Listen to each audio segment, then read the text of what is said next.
आज हम बात करने जा रहे हैं एक ऐसी मूवी की जो आपके दिमाग को हिला देगी और आपको अंत तक सोचने पर मजबूर कर देगी। जी हाँ, मूवी का नाम है लेवल क्रॉस।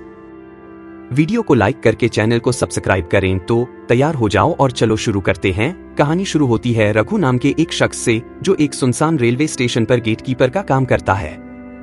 उसका काम है ट्रेन को हरी झंडी दिखाकर रास्ता साफ होने का इशारा करना या लाल झंडी दिखाकर ड्राइवर को सावधान करना। ये स्टेशन एक बंजर रेगिस्तान में बसा है जहां दूर दूर तक कोई नहीं आता जाता। रघु स्टेशन के पास बने एक छोटे से घर में अकेला रहता है। उसका एकमात्र साथी है उसका गधा, जिसके साथ वो अपने दिन गुजारता है। वो रोज पास के एक खाली पड़े गांव में जाता है जहां एक कुआं है जिससे वो पानी निकालता है। साथ ही वो अपने खाने के लिए आलू, टमाटर और कुछ सब्जियां उगाता है। लेकिन दोस्तों, इंसान कितना भी आत्मनिर्भर हो, अकेलापन उसे तोड़ देता है। रघु भी इस अकेलेपन से जूझता है और अपनी बातें अपने गधे से ही शेयर करता है। एक दिन रघु अपने रोज के काम में व्यस्त है। ट्रेन आती है, वो हरी झंडी दिखाता है और ट्रेन निकल जाती है। लेकिन ट्रेन के जाने के बाद वो देखता है कि रेलवे ट्रैक पर एक लड़की पड़ी है जिसका नाम है चैताली। अब ये लड़की ट्रेन से गिरी थी या किसी ने उसे धक्का दिया, ये हमें नहीं बताया जाता। रघु तुरंत उसे देखता है, उसकी सांस चल रही है, यानी वो जिंदा है। वो उसे उठाकर अपने घर ले जाता है और उसका ख्याल रखता है। कुछ देर बाद चैताली को होश आता है।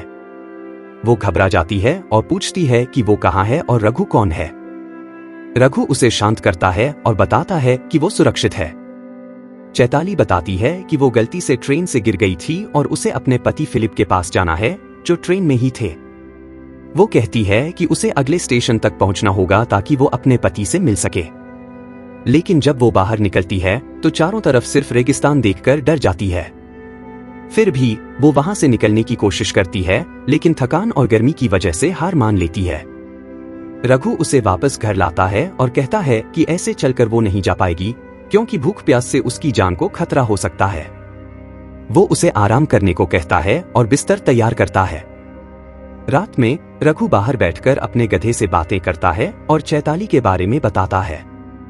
चैताली ये आवाज सुनकर बाहर आती है, लेकिन उसे कोई और दिखाई नहीं देता। रघु कहता है कि वो अकेलेपन की वजह से खुद से बातें करता रहता है। अगली सुबह रघु चैताली को बताता है कि स्टेशन पर एक रेलवे टेलीफोन है जिससे वो कॉल तो नहीं कर सकते, लेकिन जब अगले स्टेशन से कोई ट्रेन गुजरती है तो वहां से फोन आता है। वो वादा करता है कि अगली बार फोन आएगा तो वो चैताली के बारे में बता देगा ताकि कोई उसे लेने आए। तभी किस्मत से फोन बजता है। रघु फोन उठाता है और चैताली की बात बताने ही वाला होता है कि चैताली फोन कट कर देती है। रघु हैरान होकर पूछता है कि उसने ऐसा क्यों किया। तब चैताली अपनी असल कहानी बयान करती है। वो बताती है कि वो साइकेट्रिस्ट है और फिलिप उसका मरीज था जो अपनी पहली पत्नी की मौत के बाद डिप्रेशन में था। चैताली ने उसका इलाज किया और धीरे धीरे दोनों में प्यार हो गया। फिलिप ने उसे शादी के लिए प्रपोज किया और दोनों की शादी हो गई। लेकिन शादी के बाद फिलिप का असली चेहरा सामने आया। वो छोटी छोटी बातों पर गुस्सा करता, चैताली को मारता पीटता और नशा करने लगा। एक दिन नशे में उसने कबूल किया कि उसने अपनी पहली पत्नी को मार डाला था। चैताली ने ये बात लोगों को बताने की कोशिश की, लेकिन फिलिप ने उसे धमकी दी कि अगर उसने मुंह खोला तो वो उसे भी मार देगा। डर की वजह से चैताली ट्रेन से कूद गई ताकि वो फिलिप से बच सके। रघु की कहानी चैताली की बात सुनकर रघु को उस पर तरस आता है। वो उसे नहाने के लिए पानी देता है और अपने कुछ अच्छे कपड़े निकालता है ताकि चैताली के सामने अच्छा दिख सके। वो चैताली को अपने कपड़े भी देता है। चैताली पूछती है कि क्या रघु का कोई परिवार नहीं है। रघु बताता है कि उसकी मां थी, लेकिन कुछ साल पहले उनकी मौत हो गई। मां ने उसे शादी करने की सलाह दी थी, लेकिन उसने उनकी बात नहीं मानी। अब वो अकेला है और अपने गधे और खेत से गुजारा करता है। वो कहता है कि भगवान ने चैताली को भेजा है ताकि उसका अकेलापन दूर हो। चैताली कहती है कि वो फिलिप से डरती है और अगर वो उसे ढूंढते हुए यहाँ आया तो रघु उसे कुछ न बताए। रघु उसे भरोसा दिलाता है। चैताली घर की सफाई करती है और उसे एक डिब्बा मिलता है जिसमें न्यूज़पेपर कटिंग्स हैं। इनमें एक परिवार के कत्ल की खबर है जिसमें पति पत्नी और उनके 2 बच्चों की हत्या की बात लिखी है। साथ ही वहां एक गेटकीपर की आईडी है जिसमें रघु का नाम तो है, लेकिन फोटो किसी और की है। चैताली डर जाती है और समझती है कि जिसे वो रघु समझ रही है वो असल में कोई हत्यारा है जिसने शायद इस परिवार को मारकर गेटकीपर की जगह ले ली। जब रघु घर आता है, चैताली घबराई हुई है और उसकी नजर उस आईडी पर पड़ती है। वो चाकू लेकर रघु के सामने खड़ी हो जाती है और कहती है कि वो उसकी जान ले लेगी। रघु उसे शांत करने की कोशिश करता है और अपनी कहानी बताता है। वो कहता है कि 10 साल पहले उसकी मां ने उसे शादी के लिए मजबूर किया था। उसने एक लड़की से शादी की, लेकिन शादी के बाद उसकी मां की अचानक मौत हो गई। उसकी नौकरी भी नहीं चल रही थी और 2 साल में वो 2 बच्चों का बाप बन गया। गरीबी की वजह से उसने सर्जरी कराने का फैसला किया ताकि और बच्चे न हों, लेकिन डॉक्टर ने बताया कि वो कभी बाप बन ही नहीं सकता। जब वो घर पहुंचा तो उसने अपनी पत्नी को अपने पुराने प्रेमी के साथ देखा। गुस्से में उसने पत्नी, उसके प्रेमी और दोनों बच्चों को मार डाला।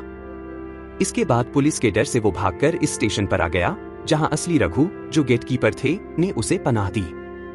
लेकिन 1 महीने पहले रघु चाचा की बीमारी से मौत हो गई। चैताली रघु की कहानी सुनकर कंफ्यूज हो जाती है, लेकिन उसे सहारा देती है। अगले दिन चैताली पानी लेने जाती है। रघु को लगता है कि बाहर कोई है। वो रॉड लेकर बाहर जाता है और देखता है कि फिलिप वहां खड़ा है। फिलिप पूछता है कि क्या कोई लड़की मदद मांगने आई थी।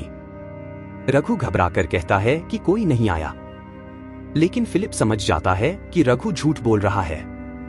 वो कहता है कि उसने तो लड़की का जिक्र भी नहीं किया, फिर रघु को कैसे पता। फिलिप बताता है कि वो साइकेट्रिस्ट है और चैताली, जिसका असली नाम शिखा है, उसकी मरीज है। शिखा को मानसिक बीमारी है जिसकी वजह से वो हिंसक हो जाती है। वो उसे इलाज के लिए अस्पताल ले जा रहा था, लेकिन वो ट्रेन से कूद गई। रघु कंफ्यूज हो जाता है कि किस पर भरोसा करे। वो चैताली के पास जाता है और उसे शिखा कहकर बुलाता है। चैताली का मटका गिर जाता है और वो कहती है कि फिलिप ने उसे गलत बातें बताई हैं। वो कहती है कि शिखा फिलिप की पहली पत्नी थी जिसे उसने मार डाला। वो पुलिस को फोन करने की बात करती है, लेकिन तभी फिलिप वहां पहुंच जाता है और चैताली को जबरदस्ती ले जाने की कोशिश करता है। रघु उसे रोकता है और पीछे से चैताली रॉड से फिलिप के सिर पर मार देती है। फिलिप घायल हो जाता है। रघु उसे शांत करता है, लेकिन जब फिलिप फिर से खड़ा होने की कोशिश करता है, रघु उसे रॉड से इतनी बेरहमी से मारता है कि वो मर जाता है। रघु को फिलिप के बटुए में एक पर्ची मिलती है जिसमें लिखा है कि फिलिप साइकेट्रिस्ट है और शिखा उसकी मरीज थी। रघु को सदमा लगता है कि चैताली असल में शिखा है। वो कुछ कर पाता इससे पहले शिखा रघु पर हमला कर देती है। मूवी के आखिरी सीन में हम रघु को अकेला देखते हैं। शिखा वहां नहीं है, यानी रघु ने उसे भी मार डाला। वो सारे न्यूज़पेपर कटिंग्स जला देता है ताकि उसका सच छुप जाए। दोस्तों, मूवी में एक बड़ा राज खुलता है। रघु का गधा, जो शुरू में दिखता है, अचानक गायब हो जाता है। जब चैताली ने रघु को किसी से बात करते सुना था, तो असल में वो खुद से बात कर रहा था। गधा पहले ही मर चुका था, लेकिन रघु का दिमागी संतुलन बिगड़ चुका था, जिसकी वजह से वो उसे जिंदा मानता था। मटके के पास गधे की सड़ी लाश पड़ी थी, जिसे डायरेक्टर ने चालाकी से छुपाया। रघु ने असली रघु चाचा को भी मार डाला होगा, क्योंकि वो हमेशा अकेले रहता था। उसके अकेलेपन ने उसे इतना पागल कर दिया कि वो किसी की भी जान लेने से नहीं हिचकता। उसने अपनी पत्नी, उसके प्रेमी, 2 बच्चों, रघु चाचा, फिलिप और शिखा, कुल 7 लोगों को मार डाला। यहीं पर कहानी का अंत होता है। अगर आपको ये कहानी पसंद आई तो लाइक करें, सब्सक्राइब करें और बताएं कि आपको इसका कौन सा हिस्सा सबसे ज्यादा पसंद आया। मिलते हैं अगली मूवी के साथ। धन्यवाद।